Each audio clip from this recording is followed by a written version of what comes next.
विद्या सभा में, इस दिव्य प्रांगण में आप सभी भक्तजनों का हार्दिक अभिनंदन, हार्दिक स्वागत है। हर एक श्रद्धालु, हर एक जिज्ञासु, हर एक भक्त यहाँ पर कृष्ण की कथा को सुनने आया है। ये जो इतना बड़ा आयोजन किया गया है, इस आयोजन को करने वाला कोई और नहीं, वह स्वयं बांके बिहारी ही नहीं। वे इस प्रांगण में आए हुए हैं और उन्होंने अपनी दोनों भुजाओं को खोल रखा है आप सबका आलिंगन करने के लिए। ये हमारा परम सौभाग्य है कि हमारे वृंदावन बिहारी लाल हमसे मिलने आए हैं। तो आओ श्री कृष्ण की कथाओं में अपने आप को निमग्न कर लें। श्री कृष्ण की कथाओं के सार को अपने भीतर उतार दें। वृंदावन के गोप गवालों और गोपियों की भांति भगवान श्री कृष्ण की भक्ति को पालें। इन सब को करने का जरिया क्या है? जरिया है श्रीमद् भागवत महापुराण। ये कोई साधारण ग्रंथ नहीं है। श्री व्यास जी ने बड़े सुंदर भावों में इसे पिरोकर लिखा है। इसका एक एक शब्द जब व्यास जी लिखने लगे तो उन्होंने इसको ध्यान की अवस्था में बैठकर लिखा। श्री विनोबा भावे का कहना है कि भागवत से अच्छी और मीठी कोई मिठाई हो ही नहीं सकती संसार में। विनोबा भावे के जीवन की एक बड़ी सुंदर घटना आती है। जब विनोबा भावे बहुत छोटे थे, उनके बाल्यकाल में उनके पिता उनसे बड़ा दूर रहा करते थे बड़ौदा में। दिवाली का समय आया तो माँ ने कहा, विनोबा तुम्हारे पिताश्री आने वाले हैं। विनोबा सुनकर बड़े प्रसन्न हुए। माँ ने कहा, विनोबा जब तुम्हारे पिताश्री आएंगे तो तुम्हारे लिए बहुत सारी मिठाई लेकर आएंगे और मेवा भी लेकर आएंगे। विनोबा सुनकर बड़ा प्रसन्न हुआ। पिताश्री आए। जैसे ही पिताश्री घर में आए, उनके हाथ में कुछ कागज में लिखा हुआ था और उन्होंने विनोबा के हाथ पर रख दिया। विनोबा ने मां से सुना था कि पिताश्री आएंगे और मिठाई लेकर आएंगे। जैसे ही विनोबा ने उस कागज को खोला तो उसमें क्या पाया? श्रीमद् भागवत ग्रंथ, जिसमें भगवान श्री कृष्ण की बड़ी सुंदर सुंदर लीलाएं, भगवान श्री कृष्ण की बड़ी सुंदर सुंदर चर्चाएं थी। विनोबा भावे दौड़ते दौड़ते अपने माँ के पास गए और माँ के आगे जाके वो पुस्तक रख दी और माँ से कहा, माँ तू तो कहती थी पिताश्री आएंगे और बड़ी सारी मिठाई लेकर आएंगे, लेकिन पिताजी तो एक किताब लेकर आए हैं। तो जानते हो विनोबा की माँ ने क्या कहा? विनोबा भावे की माँ ने कहा, विनोबा इससे अच्छी मिठाई संसार में कोई और हो ही नहीं सकती। ये इतनी मीठी है कि तेरे जीवन में मिठास भर देगी। इसे हमेशा अपने साथ रखना और इसके सार को अपने जीवन में उतारते रहना। तो श्रीमद् भागवत ग्रंथ इतना मीठा है, इतना मीठा कि इससे अच्छा मिठाई कोई और संसार में नहीं है। और यही मिठास हमारे जीवन में भी आए, इसीलिए इस ज्ञान यज्ञ का आयोजन किया गया है। देखिए कितनी विचित्र बात है, जिसने भी इस कथा को सुना और सुनाया नदियों के तीरे, भगवान श्री कृष्ण ने अपनी बाल लीलाओं को पूर्ण किया यमुना के किनारे, और श्री व्यास जी ने उनकी बाल लीलाओं का वर्णन किया, उनको लिखा सरस्वती के किनारे। राजा परीक्षित को सुखदेव जी ने कथा सुनाई गंगा नदी के किनारे। और वही कथा जब सूत जी ने शौनकादिक ऋषियों को सुनाई तो वो गोमती नदी के किनारे। जिसने भी इस कथा को सुना और बांचा नदियों के किनारे। क्यों? क्योंकि नदियों पर, जल पर किसी एक विशेष का अधिकार नहीं होता। हर एक प्यासा उस जल से अपने प्यास को तृप्त कर सकता है। इसी प्रकार ईश्वर को पाने का अधिकार हर मानव रखता है। हर को जिज्ञासु जिसे भगवान से मिलने की चाह है, हर को पिपासु जिसे भगवान को मिलने की प्यास है, उसके लिए, हर उस जिज्ञासु, हर इस पिपासु के लिए श्रीमद् भागवत महाग्रंथ है।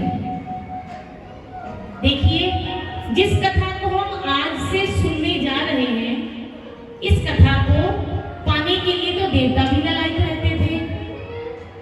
जब राजा परीक्षित को सुखदेव मुनि कथा सुनाने लगे, प्रारंभ करने लगे कथा का, तो उसी समय देवतागण भी वहां आ गए।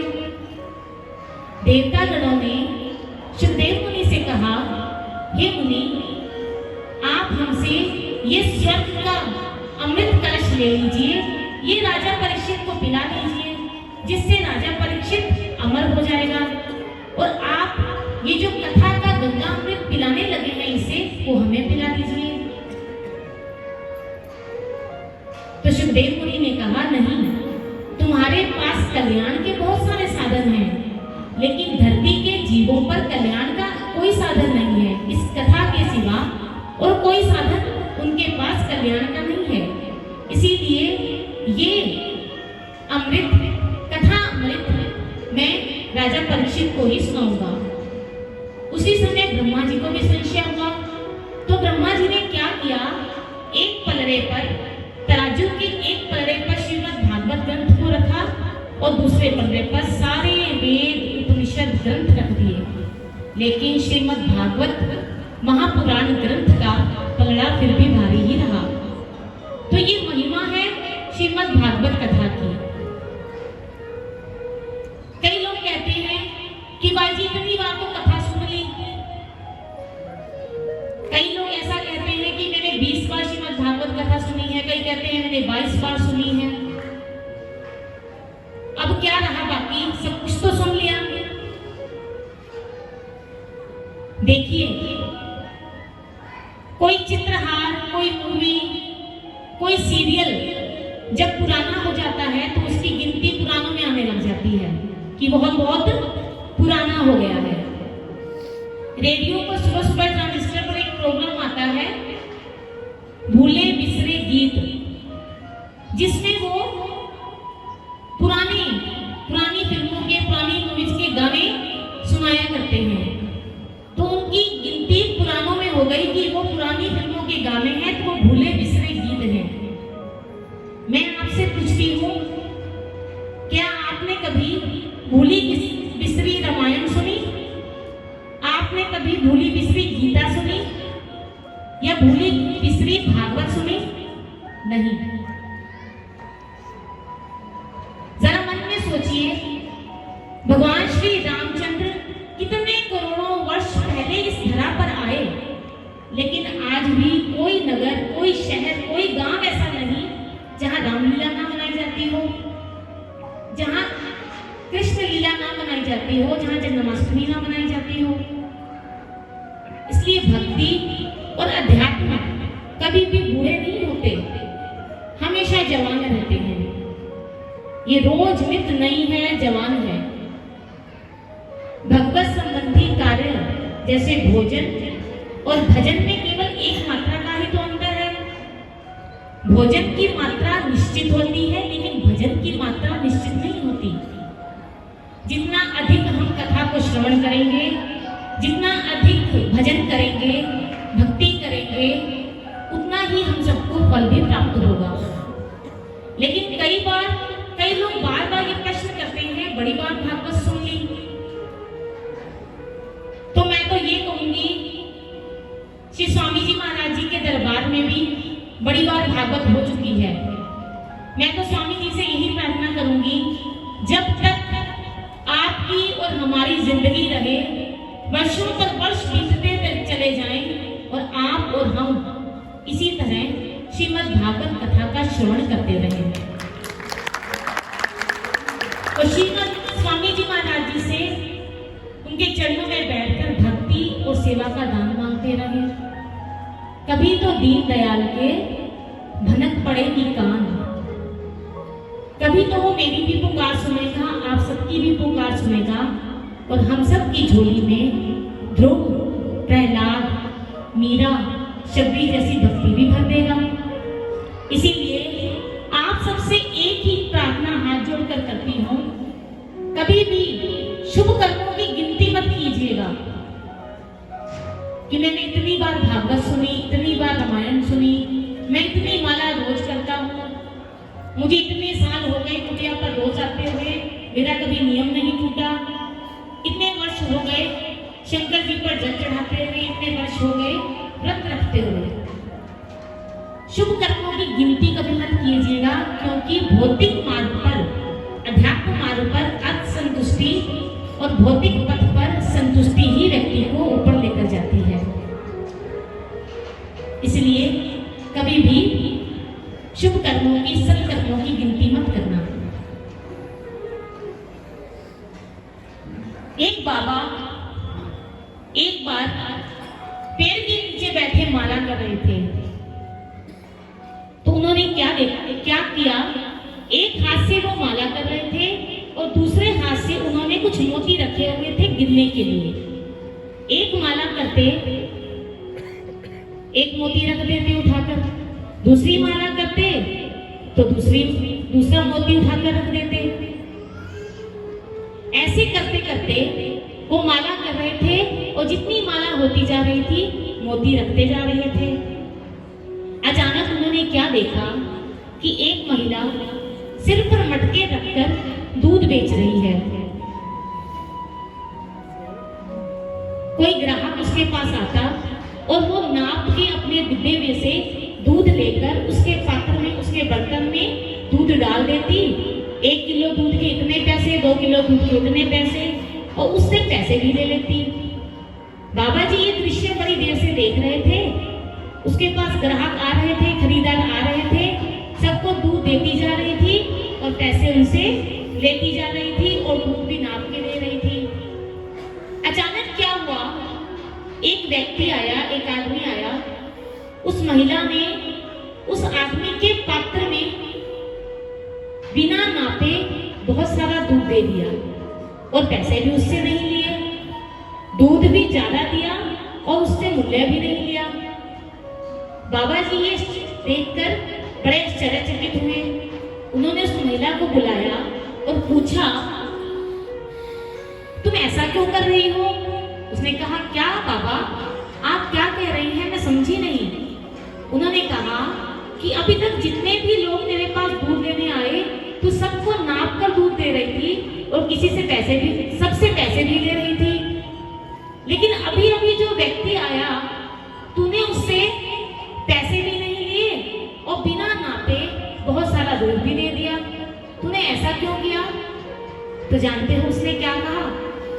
उसने कहा, बाबा आप तो महात्मा हैं, अब आपसे क्या छिपाना। पहले जितने भी लोग आए थे वो मेरे ग्राहक थे, वो मेरे खरीदार थे, इसलिए मैंने उन्हें दूध दिया और उनसे पैसे ले लिए। लेकिन अभी अभी जो व्यक्ति आया था ना, बड़ी शर्माती हुई, मुस्कुराती हुई कहने लगी, ये मेरा यार है, ये मेरा प्रीतम है। अब जहां प्रेम है वहां पैसे क्या लेने, और हिसाब किताब भी कैसा, नाप तोल भी कैसा, क्योंकि मैं उससे प्रेम करती हूँ और वो भी मुझसे प्रेम करता है। तो बाबा जी उसी समय अपनी माला छोड़कर तब तक आंसू उनकी आंखों में बहने लगे और रोने लगे। कहते हैं एक संसारिक महिला जो एक संसारिक व्यक्ति से प्रेम करती है वो हिसाब नहीं कर रही, तो हम अपने भगवान से हिसाब क्यों करते हैं? माला गिन गिन कर क्यों करते हैं? सारे शुभ कर्म करते हैं, गिनते क्यों हैं?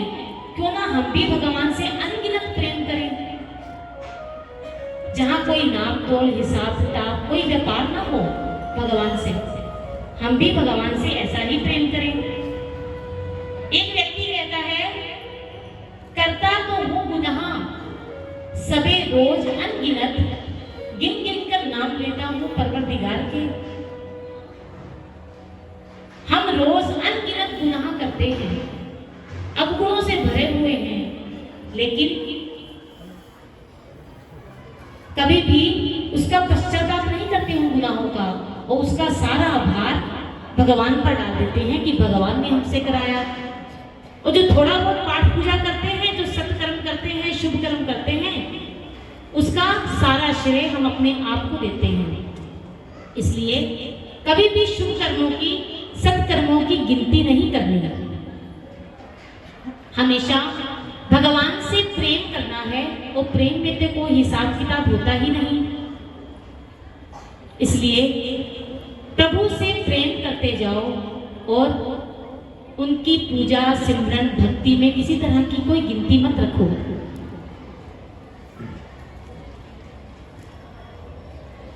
कई लोग ये कहते हैं कि भाई जी इतनी बार तो कथा सुनी, कोई प्रभाव तो पड़ नहीं रहा, कल भी हम वैसे थे, आज भी हम वैसे हैं, क्या फायदा इस कथा को सुनने का। कई लोग तो यहाँ तक कह देते हैं कि कथा सुनने वाला और कथा करने वाला दोनों का ही कोई लाभ नहीं है। कथा करने वाला खुले नल की तरह बोलता रहता है, और जो श्रोता है, सुनने वाला, वो घड़े की तरह है। घड़ा भी कैसा? उल्टा। वो बोलता रहता है और घड़े में पानी भरता नहीं है। वो बोल रहा है, घड़े में पानी भर नहीं रहा। तो एक कथा प्रेमी ने क्या कहा, कोई बात नहीं, हम श्रोता में उल्टे घड़े की तरह ही सही, पानी भर नहीं रहा, कम से कम जितनी देर पंडाल में बैठे हैं उतनी देर ठंडक तो मिल रही है, उतनी देर शीतलता तो प्राप्त हो रही है। कोई बात नहीं, कुछ भर नहीं रहा। वो दिन भी आएगा जब हमारे भीतर भगवान की भक्ति भी भर जाएगी। तो इसी तरह ये जो सारे आयोजन किए जाते हैं, इसीलिए किए जाते हैं कि कभी ना कभी हमारे भीतर भी वो जागृति पैदा हो, और हम भी जागें भगवान की भक्ति के प्रति। आज से ये कथा शुरू हुई। एक विनती और करूंगी कि कथा को बड़े भावों से सुनिएगा। ये मेरा अपना अनुभव है। जब मुझे महाराज जी आज्ञा देते हैं कथा करने की, तो थोड़े दिन पहले हमें भी तैयारी करनी पड़ती है, पुस्तक उठाकर पढ़नी पड़ती है कि आपको क्या सुनाना है।